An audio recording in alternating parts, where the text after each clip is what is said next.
ڕۆژی 26 مانگا لە ڤێنای پایتەختی نمسا ئەندامانی هاوپەیمانی ئۆپێک پڵاس کۆ دەبنەوە و بڕیار لەبارەی داهاتووی بازاڕی نەوتەوە دەدەن. کەواتە ڕێکخراوی ئۆپێک پڵاس چییە و بڕیارەکانیان چی کاریگەریەکی بەسەر بازاڕی نەوتەوە دەبێت؟ پێشتر عێراق، ئێران، کوێت، سعودیا و ڤەنزوێلا لە ساڵی 1960 ڕێکخراوی ئۆپیکیان لە بەغداد دامەزران.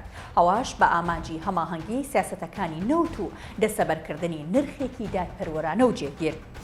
ئێستا ڕێکخراوەکە لە 13 وڵاتی بەرەمهێنی نەوت پێک هاتووە، زۆربەیان لە ڕۆژهەڵاتی ناوڕاست و ئەفریقان و نزیکەی لە سەدا 30 نەوتی جیهان بەرهەم دەهێنن. ئۆپیک لە کۆتایی ساڵی 2016 لەگەڵ 2 وڵاتی گەورەی هەناردەکاری نەوتی جیهان کە لە ناویاندا ڕووسیا هەبوو هاوپەیمانیەکی نوێی پێکهێنا و ناونرا ڕێکخراوی ئۆپیک پڵاس. ئێستا بەرهەمی نەوتی وڵاتانی ئەندام لە ڕێکخراوی ئۆپیک پڵاس نزیکەی لە سەدا 40 بەرهەمی نەوتی جیهانی پێک دەهێنێت و ئامانجی سەرەکی هاوپەیمانیەکەش ڕێخستنی دابینکردنی نەوتە بۆ بازاڕی جیهانی بە سەرکردایەتی سعودیا و ڕووسیا کە هەریەکەیان نزیکەی 9 ملیۆن و 500 هەزار بەرمیل لە ڕۆژێکدا بەرهەم دەهێنن.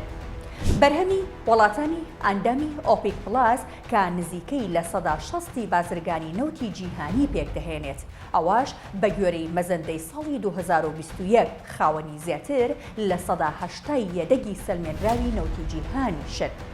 بەسەرنجدان بەوەی ئۆپیک پڵاس پشکێکی هێندە گەورەی لە بازاڕی نەوت هەیە، کەواتە بەدڵنیاییەوە ئەو بڕیارانەشی دەیدان دەتوانن کاریگەری هەبێت لەسەر نرخی نەوتی جیهان بەوەی نرخی نەوت زیاتر بەرز دەبێتەوە کاتێک ئەو وڵاتانە بڕیار دەدەن دابینکردنی نەوت کەم بکەنەوە، بە پێچەوانەشەوە نرخەکان بەرەو دابەزین دەچن لە کاتێکدا گروپەکە بڕیار دەدات نەوتی زیاتر بخاتە بازاڕەوە.